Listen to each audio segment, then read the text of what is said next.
22-year-old Eurydice Dixon was killed while walking home from work. A man has been charged with her rape and murder. Since the news broke, people have been suggesting ways that women should modify their behaviour to keep safe.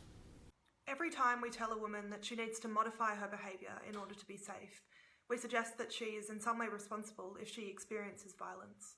We also make it harder for others to come forward. Telling a woman not to walk home alone doesn't change the fact that she needs to get home. It does, however, make others feel that they'll be blamed if they speak out about violence. So my message to every single survivor is, it's not your fault. People impacted by sexual assault are never responsible. Women and children are predominantly victim survivors. Discussions about sexual assault in our communities must place the responsibility on perpetrators. Anything less than this works to diminish perpetrator responsibility and excuses sexual violence. There is no excuse for choosing violence.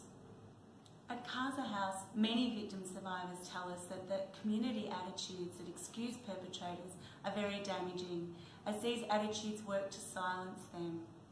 Our community must listen and respond to the voices and the lived experiences of victim survivors to create change. It is important to stand with victim survivors by believing them, by acknowledging the impacts of violence and doing everything we can as a community to ensure that perpetrators are continually held responsible. Sexual violence is never acceptable. We all need to challenge the attitude that violence against women is somehow okay. And that includes the little stuff, the jibes, the sexist jokes, the street harassment. All of this contributes to a culture that makes it seem like women are somehow less deserving than men of respect.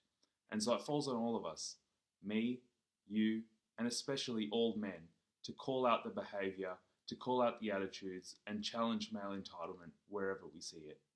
Violence against women is never okay. That's the message that men need to be hearing. Not that women need to take extra steps to stay safe when they're out and about, like texting their friends to let them know that they're okay. Because those things don't stop rape. What stops rape is men choosing not to use violence against women. Instead of telling women what not to do, we need to focus on changing the behaviour of perpetrators, to tell them their behaviour is unacceptable, that they will be held accountable, and to call for more investment in prevention efforts like respectful relationship programs, consent programs, and behaviour change services for men who choose to commit violence. Times like these can be tough for survivors, for those who have been hurt and taught to fear for their safety at every turn. Remember that support is available. It's not your fault, and we believe you. We women, we're the centre of the universe.